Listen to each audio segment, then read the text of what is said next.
السلام علیکم ورحمۃ اللہ وبرکاتہ۔ الحمد للہ وکفا وسلام علی عبادہ الذین اصطفى اما بعد قال النبی صلی اللہ علیہ وسلم من کان یؤمن باللہ والیوم الآخر فلیحسن جارہ۔ حضرات محترم، آج کی ہماری جو ویڈیو ہے وہ پڑوسیوں کے ساتھ کیسا سلوک ہونا چاہیے اس حوالے سے ہے، اور اللہ سے دعا ہے کہ اللہ تعالی ہمیں قرآن اور صحیح حدیث کے مطابق بیان کر کے پھر اس کے مطابق عمل کی توفیق عطا فرمائے۔ تو پڑوسی جو ہیں یہ زندگی کا ایک حصہ ہے، اور ہر لمحہ، ہر وقت، ہر دن کسی نہ کسی طریقے سے پڑوسیوں کے ساتھ کچھ نہ کچھ کام، کچھ نہ کچھ چیز کی ضرورت، ایک دوسرے کے ساتھ لین دین ہوتا رہتا ہے۔ تو اس لیے اس کی بہت بڑی فضیلت بھی ہے اور اس کا حکم بھی ہے۔ اور یہ جو حدیث میں نے آپ کے سامنے پڑھی ہے یہ مسلم کی حدیث ہے۔ سیدنا ابو ہریرہ رضی اللہ تعالی عنہ اس حدیث کے راوی ہیں، بیان کرتے ہیں کہ نبی کریم صلی اللہ علیہ وسلم نے فرمایا من کان یؤمن باللہ والیوم الآخر فلیحسن جارہ، کہ جو آدمی اللہ پر اور آخرت کے دن پر ایمان رکھتا ہے اسے چاہیے کہ وہ اپنے پڑوسی کے ساتھ، اپنے ہمسائے کے ساتھ اچھا سلوک کرے۔ یہ حکم دیا جا رہا ہے اور اس چیز کو ایمان کے ساتھ ملایا جا رہا ہے، یعنی پڑوسی کے ساتھ اچھا سلوک کرنا، اس کے ساتھ اچھا رویہ رکھنا، اچھا برتاؤ کرنا، یہ ایمان کی علامت ہے۔ تو اس سے اس کی اہمیت واضح ہوتی ہے کہ پڑوسی کے ساتھ اچھا سلوک کرنا یہ ایماندار ہونے کی علامت ہے۔ اور ایک اور حدیث ہے ترمذی کے اندر، سیدنا عبداللہ بن عمر رضی اللہ تعالیٰ عنہ راوی ہیں، نبی کریم صلی اللہ علیہ وسلم نے فرمایا خیر الاصحاب عند اللہ خیرہم لصاحبہ وخیر الجیران عند اللہ خیرہم لجارہ۔ یہ ترمذی کی روایت ہے۔ اس کے اندر نبی کریم صلی اللہ علیہ وسلم یہ فرما رہے ہیں کہ اللہ کے ہاں دوستوں میں سے سب سے اچھا دوست وہ ہے جو اپنے دوست کے لیے اچھا ہو، اور اللہ کے ہاں پڑوسیوں میں سے سب سے اچھا پڑوسی وہ ہے جو اپنے پڑوسی کے حق میں بہتر ہے۔ دیکھیں اس کے اندر کتنی بڑی فضیلت ہے اور کتنا بڑا انعام ہے، اور کتنی بڑی بات کی طرف اشارہ ہے کہ اللہ کے ہاں بھی وہ آدمی اچھا سمجھا جاتا ہے جو پڑوسیوں کے ساتھ اچھا سلوک کرتا ہے۔ اور اس کی ایک اور طریقے سے بھی وضاحت ملتی ہے کہ نبی کریم صلی اللہ علیہ وسلم نے فرمایا کہ جبرائیل علیہ السلام جب میرے پاس آتے تو ما زال جبریل یوصینی بالجار حتی ظننت انہ سیورثہ، کہ جبرائیل علیہ السلام جب میرے پاس آتے تو مجھے پڑوسیوں کے بارے میں اتنی نصیحت کرتے مجھے اس چیز کا گمان ہوا کہ ان کو جو وراثت ہے اس میں شریک ٹھہرا دیا جائے گا، یعنی اتنا حق ہے پڑوسیوں کا ایک دوسرے کے ساتھ آپس میں۔ اور قرآن مجید سورۃ النساء اور اس کی آیت نمبر 36 کے اندر بھی اس بات کی وضاحت ملتی ہے۔ 9 قسم کے لوگ ہیں جن کے ساتھ احسان کرنے کا حکم دیا گیا ہے، ان میں سے ایک پڑوسی بھی ہے۔ تو محترم بھائیوں، محترم بزرگوں، معزز ناظرین، سامعین، تو ہمیں ان حدیثوں سے یہ پتہ چلتا ہے، یہ وضاحت ملتی ہے کہ اپنے پڑوسی کے ساتھ ہمیشہ اچھا سلوک کرنا ہے۔ اگر بھول کر جذبات میں آگے کسی بات کی وجہ سے کچھ ناچاکی ہو بھی جائے تو اس کو رفع دفع کر کے اپنے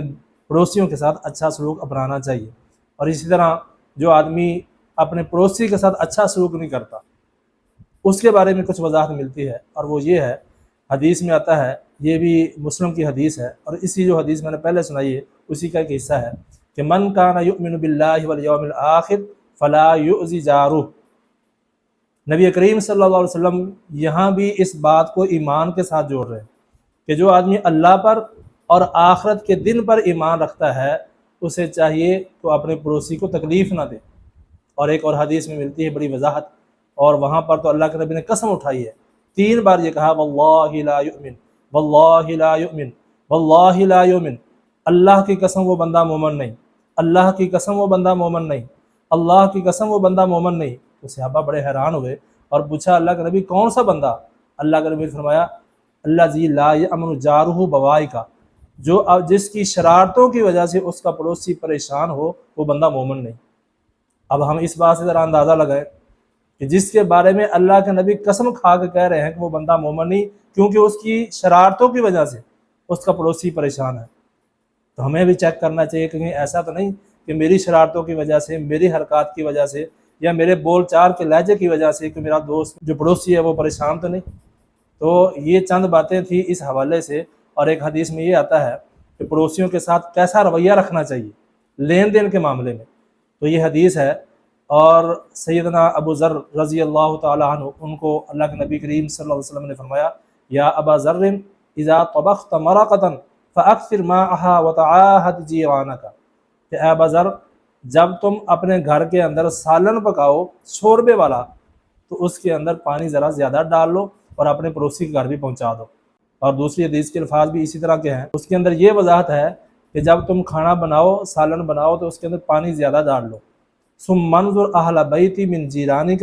پھر اپنے پڑوسیوں میں سے کسی گھر کو دیکھو، فاصبہم منھا بمعروف، اور پھر باحسن طریقے کے ساتھ انہیں ان کے گھر پہنچا دو۔ یعنی پڑوسیوں کا اتنا خیال کرو کہ سالن بھی پکاؤ، گھر کے اندر کوئی چیز پکاؤ تو یہ چیک کرو کہ اگر پڑوسی کے گھر میں نہیں ہے تو اس کے گھر میں پہنچاؤ۔ اور ایک اور حدیث میں ملتا ہے کہ اللہ کے نبی کریم صلی اللہ علیہ وسلم نے فرمایا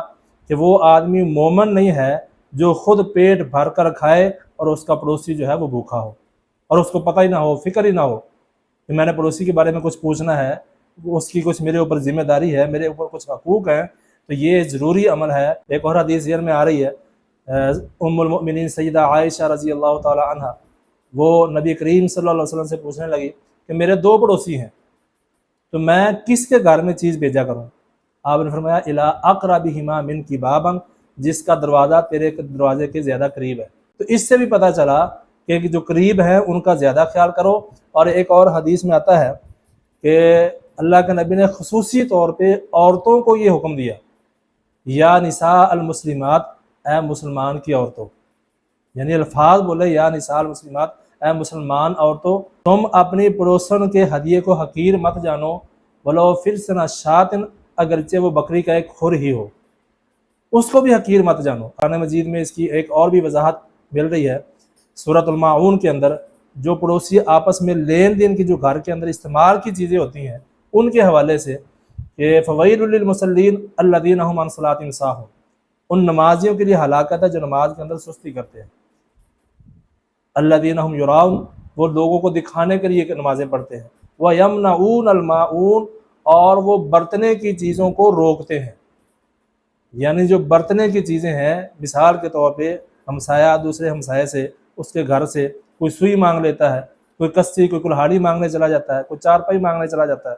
کسی کو بستر کی ضرورت پڑتی ہے وہ مانگنے جاتا ہے، اگر وہ اس کو نہیں دیتا، اسے حقیر سمجھتے ہوئے یا یہ سمجھتے ہوئے کہ یہ روز مانگنے آ جاتا ہے، تو یہ ان لوگوں کے اندر شامل ہے جس کی یہ وضاحت مل رہی ہے فویل للمصلین، جیسے نمازیوں کے لیے، پھر آگے ساتھ ہی اس بات کا بھی ذکر ہے۔ تو یہ اتنا خطرناک عمل ہے۔ مانگنے کی چیزیں بھی ایک دوسرے کو دینی چاہیے، اس سے محبت بڑھتی ہے، پیار بڑھتا ہے، ایک دوسرے کے خیر خواہی اور ہمدردی بڑھتی ہے، اور یہ کرتے رہنا چاہیے۔ اور حقیقی مسلمان ہے بھی وہ المسلم اخو المسلم، مسلمان مسلمان کا بھائی ہے، اور مسلمان حقیقت میں وہ ہے جس کی زبان سے اور اس کے ہاتھ سے دوسرا اس کا پڑوسی محفوظ ہو۔ تو اللہ تعالی ہمیں سمجھنے کی اور عمل کی توفیق عطا فرمائے، اور اپنے پڑوسیوں کے بارے میں بہت زیادہ خیال کرنے کی توفیق عطا فرمائے۔ وما علینا الا البلاغ المبین۔